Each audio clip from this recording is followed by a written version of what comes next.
Alex, I believe we're alive. We have to I'm ready. confirm. You are? Are you ready to Yeah. discuss what's going on down here at the below Oh, I of can see the our chat Hughes this time. screens? You can, eh? There you go. There you Yeah. go. Good to La- go. Ladies and gentlemen, welcome back to the No Respect Podcast. As you can see, we are only two, and this time around, we're missing Justin, our technical guru. So we're trying to do this on our own. That's why we have maybe a bit more of a scuff and simplistic setup, but let me know how it goes for this. But decided to go live tonight, talk about a few different things before the Habs face off against Vegas. And yeah, Alex, how you feeling? We haven't had the chance to discuss. I only spoke with Justin this week, unfortunately. But there's a lot of things going on with the Habs. So let me get your thoughts. How you feeling right now? Yeah, I'm feeling good, man. It's my first time being here, just the two of us. Yeah, I've never done a two-person episode before, so looking forward to this. Maybe some more speaking time, yeah. some more back and forth. More pressure. But yeah, like you said, big news that I haven't given my take on, and the big thing I have to say, the guys from Beaconsfield. I'm from Beaconsfield. What more can you ask for? That's It's it, a baby. dream come true for me to see this. What an honor. Yeah. What a municipality. And I mean, we've just been pumping out good people, smart people, and Kent Hughes is going to bring us to glory. Yeah, initially, I'm originally from Kirkland, so right next to Beaconsfield. So, yeah, for those of you who don't know Montreal, this is a little bit of an inside for those who are from this area. But yes, so the West Island is a little bit more anglophone, and that's why we speak French, but we're primarily anglophone, and that's the case for Kent Hughes, and that's a big topic that we'll get into today. We also want to. I'm just going to test this out here, but we've got this. Yeah, that's right. Okay, but this needs to be in a slideshow format so that it can work. So we got this setup for you guys today. So let us know if this works out. And yeah, so getting back to the news, the press conference obviously yesterday, we did a quick video with Justin, and some impressive scenes here at the Bell Center. This is the first time we see this like this for a press conference, which was pretty impressive. A statement, maybe a new era that's starting from there. Let's start from there. Let's go real slow here. What do you think about this? Yeah, I mean, like you said, pretty big stage. Like, must have been nervous coming up to that. But I liked what he had to say throughout this whole press conference. I think he asserted himself, seemed confident, and one of the questions that stood out the most to me was when they were saying that, like, why have you never looked for a GM job before? Why have you never interviewed? And why did you stay as an agent? And he said, I couldn't resist the call of Montreal, basically. It's his hometown team. And so, yeah, I don't think he is nervous coming into a big stage like this. He seemed confident in his abilities. Um, Jeff Gordon liked his answers when it came to the direction he wants to take this team. And hopefully stays true to his word, but I'm looking forward to it. Yeah, I mean, for me, the main thing was that it seemed clear that this was a fresh start. Um, but Mhm. it seems that we have some problems with our frames per second. So let me just try to adjust this before we continue the conversation. This is all part of why would have been great to have Justin here, but we're trying it out. Give me a second. Um, okay, so enforce I service say to turn content. off the Discord stream. Okay, let's go with that. So let me know if this is better. This should be better. So Justin, Justin, who's with us right now in terms of quality control, but can't be with us for the show. Let us know what's going on. The technical issues might continue us, and we might have to stop, guys. But we just wanted to test it out tonight as a backup plan. But if not, we'll be back at some point to discuss this in maybe better quality. But yeah, continuing on, and we'll see how this goes. Is that this press conference, the fresh start, as I was discussing, for me, that seemed pretty clear that like they wanted to give off that vibe. You had Jeff. and Jeff and now Kent. And this is the three-headed beast, three-headed anglophone beast for a town that likes to obviously to stay true to its French culture. And it's a little bit of a change of pace from what we're used to, the Marc Bergevins, the Pierre Gauthiers, and all of this, in terms of, the reign that we've had. So, that's the message that I saw yesterday with this kind of statement. So, um, it's going to be new. There's still a lot of work to be done. Do you suspect that there's going to be anything that's going to be happening in the immediate future, given what was said, or even without given what is said? What do you think Kent's going to be doing here? Yeah, I mean, I can't remember if it was him or Jeff Gordon, but they specifically mentioned the trade deadline as basically what they were looking to do next. So I'm thinking we might see some moves there. On the TSN trade bait list, they've had Ben Sherratt and Tyler Toffoli as our two, I guess, most wanted assets. And I could see Ben Sherratt being a big piece on a contender, a solid 3-4 guy for a team that wants to go deep. So yeah, it'd be interesting to see if they start right away making their moves. I mean, it seemed like Kent Hughes didn't really hold back in the way he was saying that we have assets, but he does want to build this team as an offensive team and kind of just change the direction of this team, basically. So it'll be interesting to see what happens. Yeah. And it's interesting that you bring that up. Let me get back to this tweet from Eric Engels.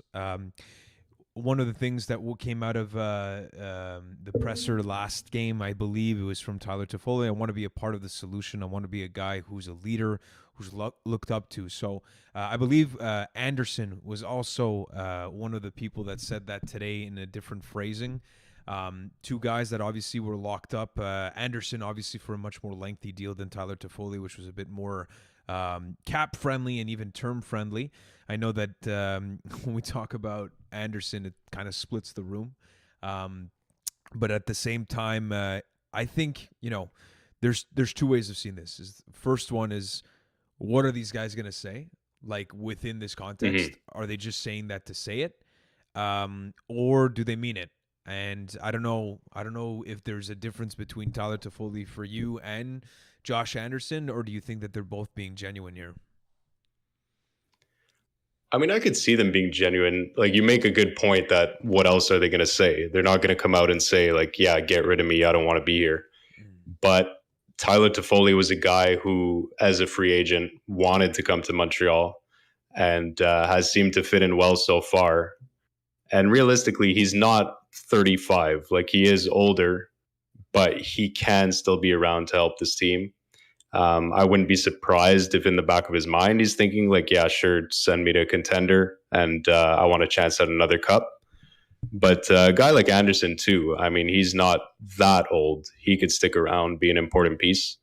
And if Kent Hughes is faithful to his philosophy of wanting to build an offensive team, a guy like Josh Anderson, that's what you want, a fast, big guy and who can play that offensive style, who has had his struggles defensively, so he could be a big piece. So yeah, I mean, we'll wait and see.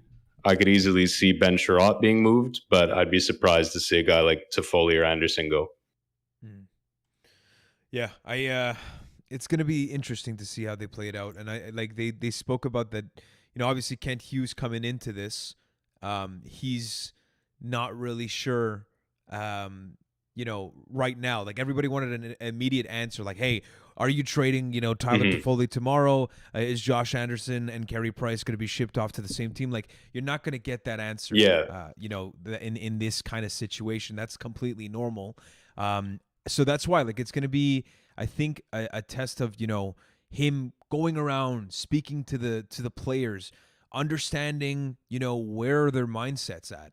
Like, does a Tyler Toffoli want to stay for real?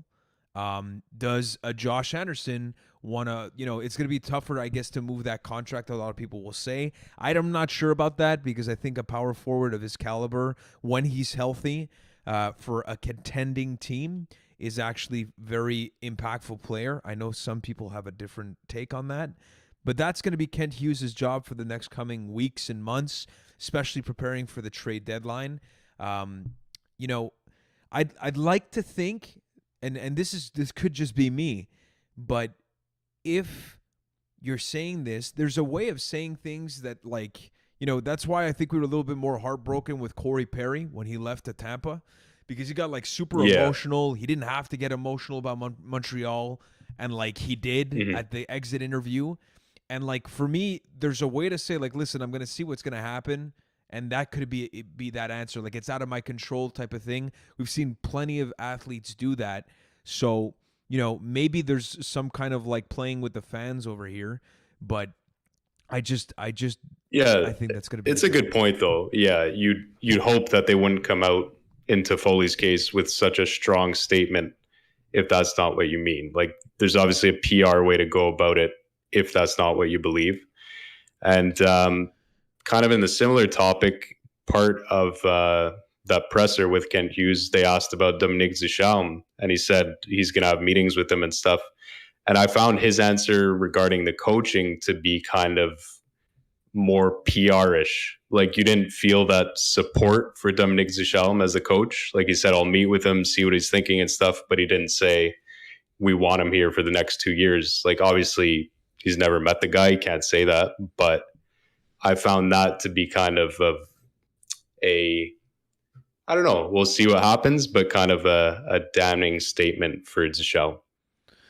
Yeah, I mean, right now in the situation of the Montreal Canadiens, Justin saying that Lehkonen definitely getting dealt. I think that could be a very very much a possibility given the circumstance. And at this stage we're not in win now by whatever means. And that's actually my point, is that for Dominique Ducharme leading the charge here where we're losing, and that's kind of what we want. He can say that, and I think that's a great way to kind of angle it in saying that, like, yeah, it kind of suits if Duchamp isn't getting the job done right now, and he hides it Yeah. over the fact that he's like giving him the benefit of the doubt. Maybe reading too much into that potentially, but I could see that playing out for the benefit of the team, though. Yeah, I agree. I mean, at this point, he's doing a good job of tanking, and that's kind of what we want right now. Yeah. And I guess kind of leading into another topic with the tanking draft picks, Shane Wright, who I guess is still the consensus number one pick, but he's been struggling a bit since his return from the juniors. His stats haven't been all that great. And I was reading someone posted that he has the lowest point per game for a draft pick since Nathan McKinnon, which I mean, McKinnon's insane, Yeah.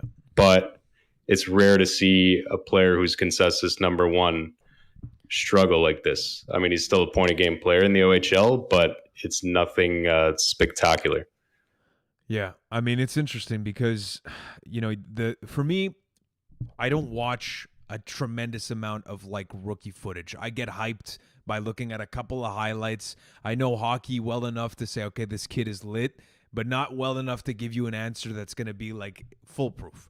There's a lot of people, people that we follow on Twitter, that dedicate hours and hours and hours at watching prospects. So it wouldn't be fair for me to say that it probably will be right still. All I know is that looking at this kid play, he's got the talent. If it means that he drops, he drops, and it's not a guarantee that the Montreal Canadiens are going to be picking first, even though that they might have the highest lottery chance because of how shit we are. Don't get me wrong, but at that stage, it just means that if we don't get it, we still might get a valuable player later on in that top 5, top 10 pick if he is dropping. So, he could be sleeper in terms of, the draft that's upcoming. Yeah, I absolutely think he'll be a great player. And like you said, we might not even get him. Realistically, we won't even get him. Yeah. But I think fans maybe have to temper their expectations as to what caliber of player we're getting in this draft.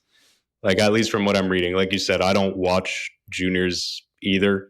I'm not a scout. I can't tell you who's going to be a superstar, but it's seeming like it's more going to be like a solid first liner we're going to get out of this, or a high end second liner, not necessarily that game changing talent. Obviously, you never know how people are going to develop, especially with the COVID year off. Mm-hmm. They're saying that may be a big reason why some of these players are struggling to develop or take the next step. Mm-hmm. But yeah, it'll be interesting to see. And speaking of us having the highest odds, we actually have games to talk about. Yeah, Our true. big game against Arizona that we lost, which was great. Good to Big see. matchup. Big matchup. And we Big also race have a for the win bottom. to talk about. Yeah. Kent Hughes is 1-0, changing the direction of this team. Huge game from Sam Montembeau. Yeah. What was it, like 50 To be honest, I saves? didn't watch it. It was Yeah, like 50 49, I saves. think. Yeah, something ridiculous, Something dude. like that. Yeah, pretty Yeah. crazy. Yeah, I But listen, we'll see. in terms of the games, at this stage, we obviously want to lose. The tank for Shane Wright needs to continue. All of those things just to come back, to the draft and stuff like that very quickly.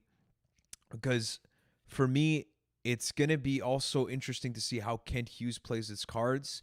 Is he going to play it like a Bergevin in terms of overloading and trying to get as many as he wants in this draft? Because it's still a deep draft.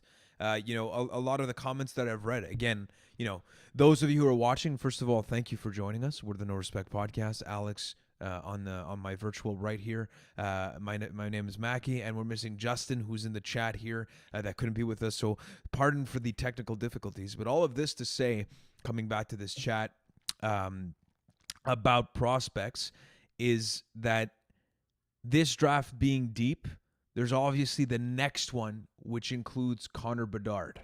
So there is that angle here where is this a temporary COVID injury based season that we write off, and that Kent Hughes, Jeff Gordon see it that way, and they're ready to kind of take this draft for what it is and build off of that?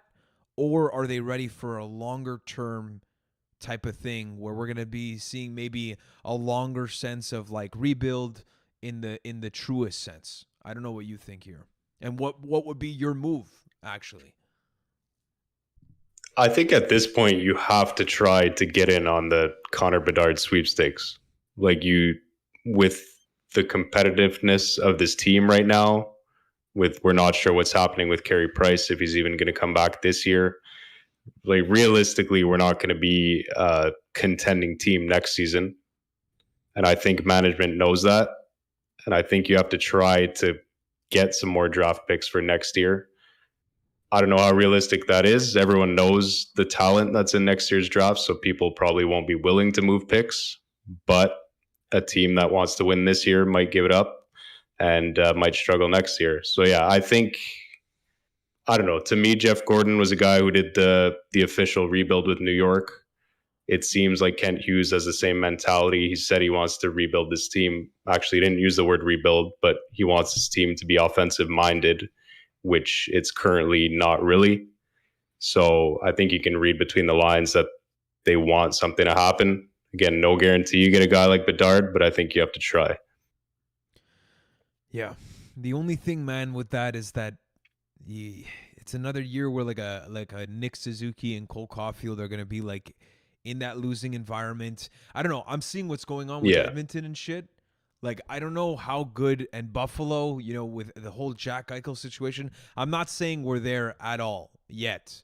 Mm-hmm. And even I think the Buffalo situation is quite spectacularly awful. But like Edmonton right now, Leon Draisaitl, Hall of Fame journalist, getting a little bit of the lip from him. Ça va pas bien, and even they're looking towards Evander Kane. This is like his fourth team or fifth team, and always a bag of issues. I just don't want that to happen. We can knock Bergevin in terms of the whole culture thing. In terms of maybe placing maybe a bit too much importance in terms of a character guy. Is he going to fit with the group? Is he going to go in and check and everything? But for me, it's still a part. It's still an element that's important. I think that even Kent Hughes said it, that character is a skill, and it's important to a team that's built to win championships. So that's my only Yeah. worry, is that if you go with that angle of like the full tank.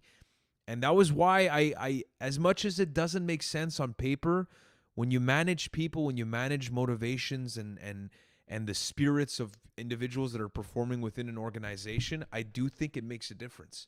I do think it makes a difference to be in a losing culture and what it means to be okay losing, you know? That's something that I actually believe being an impact on a player's mentality, such as Nick Suzuki, Cole Caulfield, and the rest. Yeah.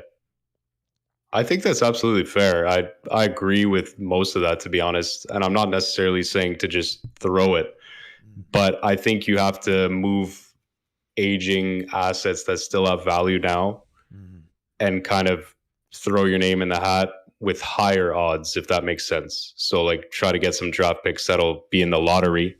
I'm not necessarily saying to throw the season and finish 32nd, but try to collect picks from teams that could finish low as well, or an aging contending team who are willing to move their pick and they might collapse next year.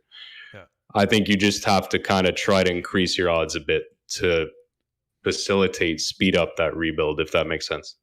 Yeah, absolutely. That I totally agree. I want to welcome aboard Yann Lafreniere. Why are you so pissy? That's a great quote from Leon Dry, or at least the journalist that was talking to Leon Draisaitl. I actually wanted to see if I could get the clip since we've got technology, but I know that right now our stream isn't the highest quality, so you let us know if it doesn't work. Give us a second here. Let me try to get the Leon Draisaitl thing. Let me ask you this, and those in the chat who have joined us, we're the No Respect Podcast. Alex Mackey, we're missing Justin, but he's in the chat. It's Leon Draisaitl, Jim Matheson. Do you like this? Did you like it? Like, do you like seeing this type of stuff? Did you think that he was in the right or what? I love it for the entertainment value. I think hockey needs more of this stuff. Like, I don't know. At the end of the day, I want to be entertained, and that was entertaining to me. I'm not necessarily going to say he's in the right in the way he answered, but I do understand his annoyance. And at the end of the day, how many years Draisaitl's been in the league? 6 years now. He's probably been answering these questions every day, every couple of days for 6 years. This team is not successful. It's supposed to be successful this year. Yeah. So I understand the frustration. And I understand as a player, when you have a contract, you have a media obligation, but there's no obligation to give them an in-depth answer and analyze why your team sucks. If you're pissed off and the team sucks, you're allowed to say everything's bad, we suck, which I think that's kind of a paraphrasing of his answer, but Well, I don't know. It's a tough spot. The journalist has to do his job, but at the end of the day, Draisaitl can answer however he likes. yeah, we're gonna try something, okay? Because we got the technology. We're gonna try playing the clip, and if it's really bad, you let us know. You can unsubscribe. I totally understand. But this is the clip, and we can get some live reactions. If you missed it, it's kind of fucking hilarious. So here it is. Did you think the last 2 years you've been second in your division, and you showed a lot of maturity, but now you've lost 6 in a row twice? Did you think your team was past that, of not getting into these long losing streaks? Sure, yeah. Lots of reasons for why the Oilers are playing the way they are in terms of winning and losing. What do you think is the number one reason for the losses now? Is there one thing that you, in your own mind, you're saying we got to get better at that? Yeah, we have to get better at everything. Would you like to expand on that? No. You can do that. You know everything. Why are you so pissy, Leon? Why are you so pissy? I'm not. I'm just answering your Yeah, you are. Whenever I ask you a question. I gave you an answer. Not very good one. Okay. I have one more for you. Leon, you show your frustration on the ice last game against Ottawa. Is that a good thing when you show it so the other team knows you're frustrated? Yeah, it's a great thing, for sure. Good. Yeah. There you have it. Thank you to Sportsnet. I don't even know if we're allowed to do that, and if it played well while you guys are watching it. Listen, personally, like you were saying, for me, like Leon Draisaitl, he has nothing to say here. Like, he's one of the top players in the league, and there's nothing on him, and they're on a like 12 game losing streak or whatever it is. Like, so he is frustrated. I get that. But at the same time, like if you ask a bad question as a reporter, regardless of Jim Matheson's track record, Hall of Fame journalist, and all of that, I think you can expect a little bit of emotion. Maybe there's like a history there that I'm not aware of, but I get both sides. Yeah. No, especially that last question. Like, what's he supposed to say to that? Is it good to show frustration to the other team? That one was just to piss him off. Like, That was just to make him look like yeah, shit. okay. Yeah. But it's like, I don't know. At some point, I get it. I get why players give those answers. It reminds me of the Marshawn Lynch football interview there, saying he was just there not to get fined. Yeah. Like, at the end of the day, they have a media obligation, but they're not obligated to give them an in-depth analysis as to why the team's struggling and explain their feelings and stuff. So if he's pissed off, he's allowed to give him one-word answers, and that's what he did. Great. Yeah. I want to thank Jan for letting us know that it did work and that it's fair use apparently. So no copyright infringement. We're not going to get stricken down, at least not yet. But the night is young. But yeah. So again, guys, thank you so much for joining us. It's the first time that we do this without Justin, technically, so we might be running into a couple of little mishaps here and there. No Respect Podcast, once again, liking and subscribing is completely free, but I totally don't blame you if you don't want to do it. Coming back to the Montreal Canadiens, Kent Hughes and the next steps. I don't know if you guys have any thoughts. I wanted to actually, because we had some comments on some of our YouTube videos. Let me just get that for a second, because I had one that was, I think, from Josh Saunders, and I like this. It was talking about the comparison here between, or at least talking about the two options, which was Mathieu Darche, which we knew that was part of the Tampa Bay organization, still is right now, because the three candidates that were left, at least from what we gather now, is that it was Danny Briere, Mathieu Darche, and obviously the selection that we made that's right down below here, this fellow Kent Hughes from Beaconsfield. But Josh said this, and I found it interesting. He says, Darche to me reeks of another Bergevin. Former fringe player turned manager, gets put on a pedestal because he's from a cup-winning organization. There's some truth there with the Chicago Blackhawks. Didn't help Bergevin, and the exemplary organization he came from turned out to be rotten to the core, apart from on-ice performance, and it won't help Darche. I know nothing about Kent Hughes. Didn't even know he was francophone, but I'm not sure the GM spot really matters anymore in Montreal. For example, you have Masai Ujiri for the Raptors, Mark Shapiro for the Blue Jays, who pretty much run the show, and their GMs are faces that kind of fill in by proxy. Honestly, a lot of things here that are at least thought-provoking, and I'm not saying that I don't disagree, but I also see value in Kent Hughes being a player agent, all of those things. So I do like the comparison, and I think that Mathieu Darche, Marc Bergevin, there is a lot of player profiling and the similarity in their I guess their careers. But I don't know what you think about this comment. Yeah, I think, like you said, a lot of different aspects to it that are thought-provoking. Sorry.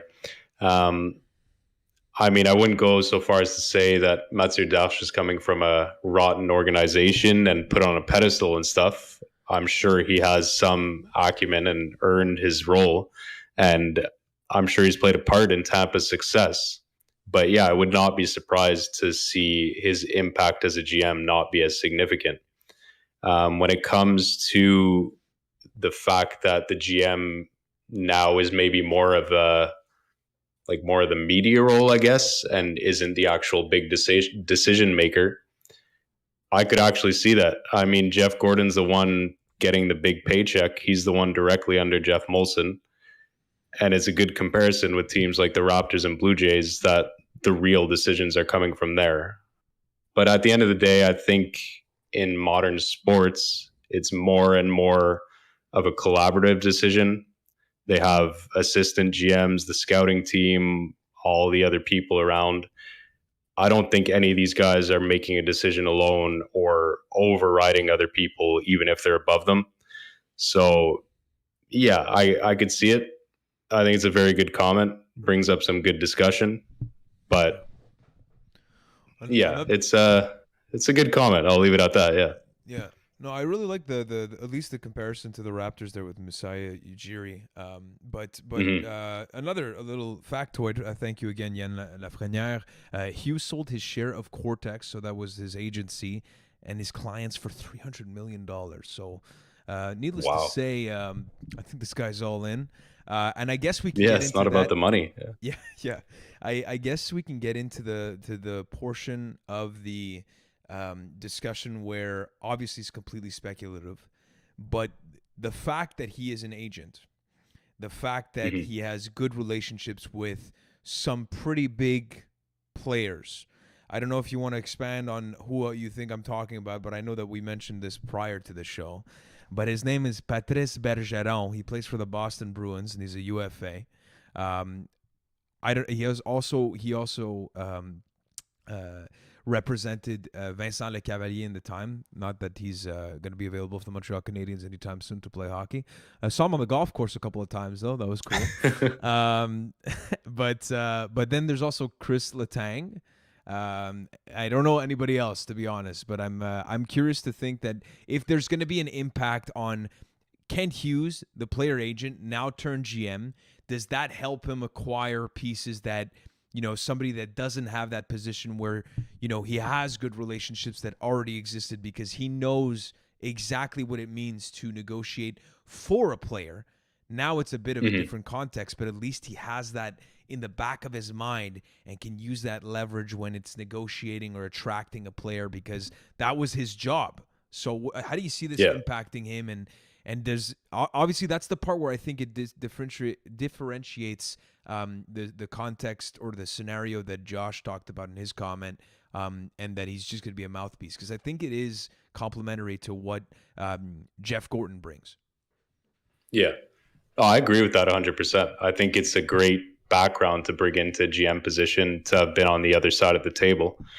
Um, I think it could play in big when it comes to negotiating and stuff, and maybe he'll have that upper hand over players to get value contracts.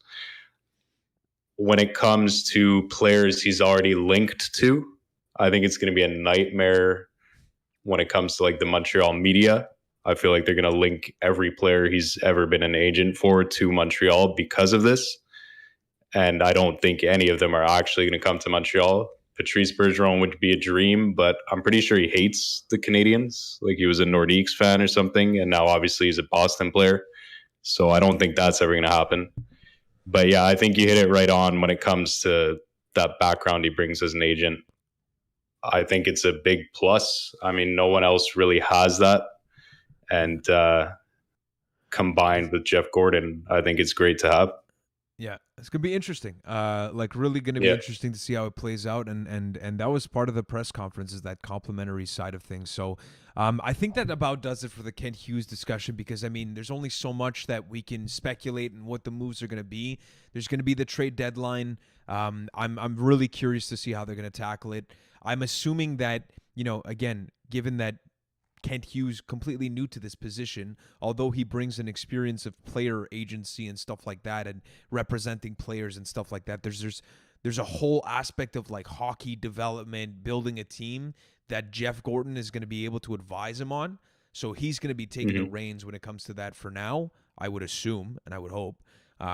And so yeah, so there's only so much we can see and I guess the only other thing that we should mention in terms of this is that the Montreal Canadiens will be adding to their personnel in the sense that there's going to be an assistant GM that's going to be added. When that's going to happen, they didn't specify an exact timeline, but they're looking into it.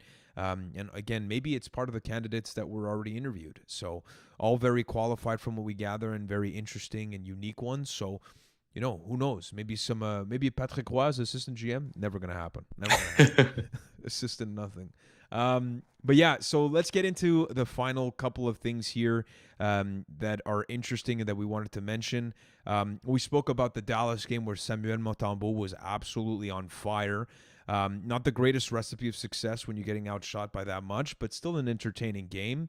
Michael Pezzetta scored off his face. That was interesting. Yeah. The lettuce still flowing. But speaking about fourth liners that have carved a place, bringing up, again, a great Twitter follow here is Marc-Olivier Baudouin. And apparently rumors, look at this, that Nicolas Deslauriers, okay, with Kent Hughes, who's the agent of him, would be interested in coming back. Very quickly, what do you think about this? Here's the thing. That's what I was kind of getting at before. I think every player that he's been an agent for is going to be linked to Montreal. I'm not saying there's no truth to this. It's probably accurate. Yeah. And like you said, a good follow on Twitter, Marc-Olivier Baudouin.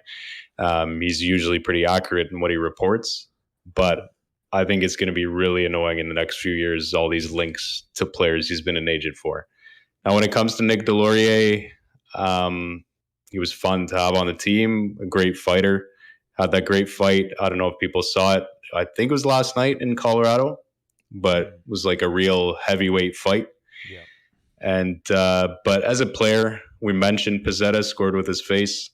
I think Pezzetta's basically a cheaper version of Deslauriers with more energy, more speed. And we don't really need a player like Deslauriers in the lineup right now. Nothing against him. He was great to have on the team when he was here, but we have replacements within the organization now. Yeah. But yeah, like you said, I think that's going to just be a recurring theme with Kent Hughes and all of his players. It's just going to be like, well, Vinny Lecavalier is coming out of retirement apparently. This summer joins as like a 45-year-old defenseman. His golf swing is a hell of a swing, dude. We saw him, no joke, this is a little bit of an anecdote, but we saw him at we'll keep it private where we saw him, but we saw him on a golf course in Montreal, and the guy can swing it.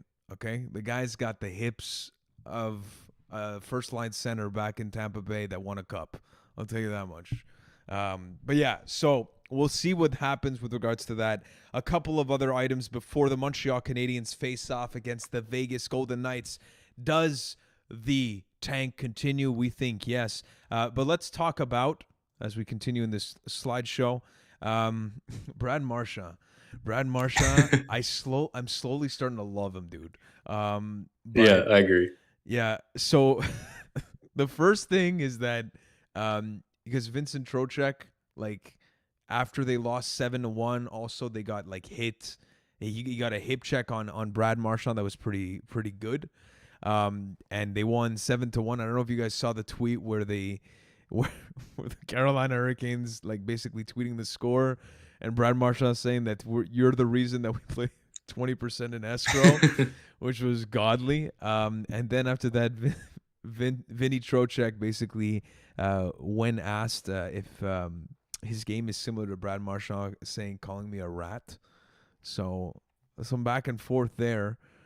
Brad Marchand responds via Instagram to Vincent Trocheck's latest comment caption: "This is like comparing a Lambo to a Prius." So, I mean, that's shots. He had like 4 pages worth of stats up too. Like he had hockey DB stats. He had Trocheck's drop position and stuff. Like it was a pretty legit call out. And you can't really shit talk Brad Marchand anymore, man. He's been point a game for 4 or 5 years now. Yeah. I know at the start of his career, like he was just a pest, but he's a really, really good player now. Still has some questionable decision making. You don't like the licking? Guess. You don't like the licking of the No, face? I'm not sure about the licking. Okay. I mean, maybe. It's an interesting tactic. Yeah. But I thought, again, kind of like with the Draisaitl situation, not necessarily comparable, but I think this is stuff hockey needs more of. Like it's so entertaining. It brought so much hype to that Carolina-Boston game, which is not a game many people would watch if they weren't Boston fans. Yeah. But it's brought more viewership to that game. And yeah, I mean, I saw tonight too, before he went out to skate, he grabbed a phone's fan from the stands and vlogged with it for his pregame lap. That's so, I mean, this is what you want. You want to bring more fans to the game, more entertainment, more storylines. And as much as people might hate him, he's a hell of a player, and he's growing the game. More licking. Yeah. Justin, who joins our Discord. Justin, do you want to be a part of this conversation? Do I add an image of you? What do I do here? No, it's okay. I'll be a silent participant. Okay, great. That's Justin from the No Respect Podcast.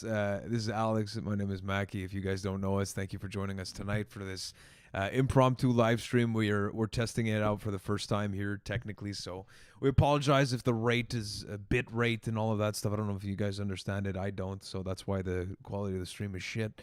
But yeah, coming back to Brad Marchand, the last thing that I wanted to say on that was the fact that, you know, for me, there's a little bit of a shift in terms of the way he's doing his pestiness, and I think it comes back to when he was going like a little bit too far every time. I think that there was a conversation between him and Bruce Cassidy, and they started talking about what's the legacy that you want to leave behind. And since then, I feel like there's a juste milieu that he's like respecting between being entertaining player, a hell of a player. Don't get me wrong, that was never a question.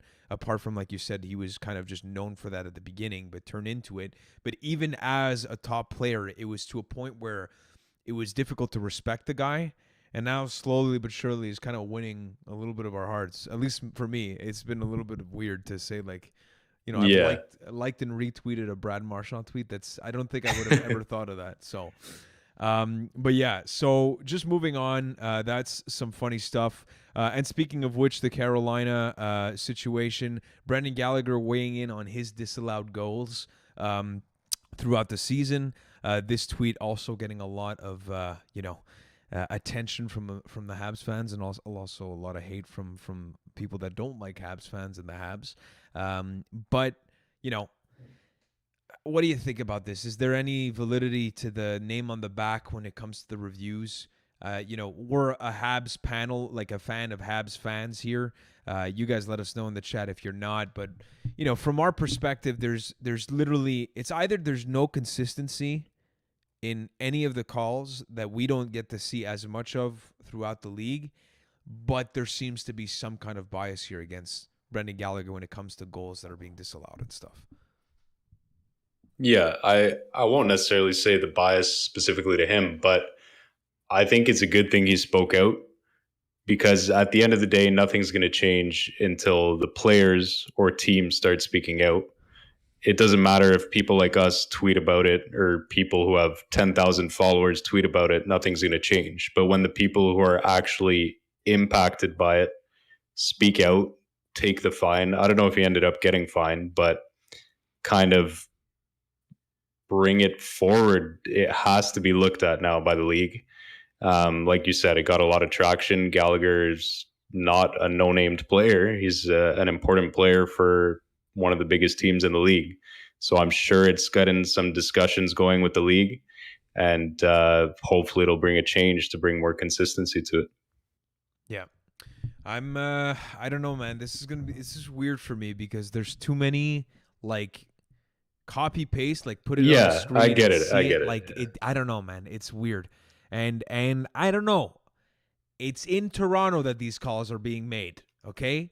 I get that it was 3-1. I get it. You might still be salty, but you work for the NHL. You can't let that bias influence your decision, and it seems to be the case. But jokes aside, guys, I think we're going to start ending off the stream here. Again, it was a first test, a little scuff stream. Let us know what you guys thought. Again, a huge thank you for joining us here tonight, right before a late night game against the Vegas Golden Knights, the Montreal Canadiens. Will Kent Hughes go 2-0? That is the question.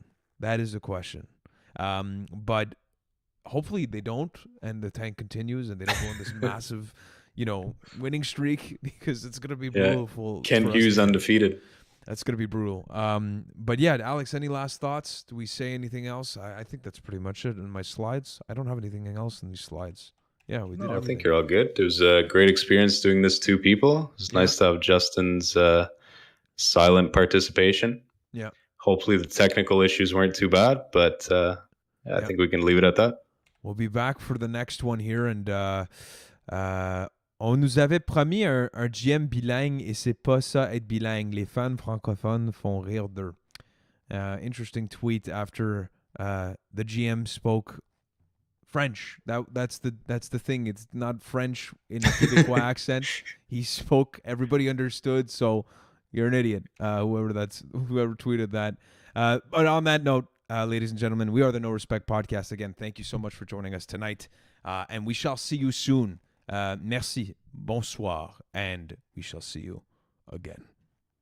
Do I get to do the finale thing? Yeah, you can. You want to do it? Yeah, I'm ready. Okay, all right, here we go. This is our sign off. It's a little bit outdated, but I've never done this before. Cut me some slack. All right, so I can't even remember it. We'll see you next time.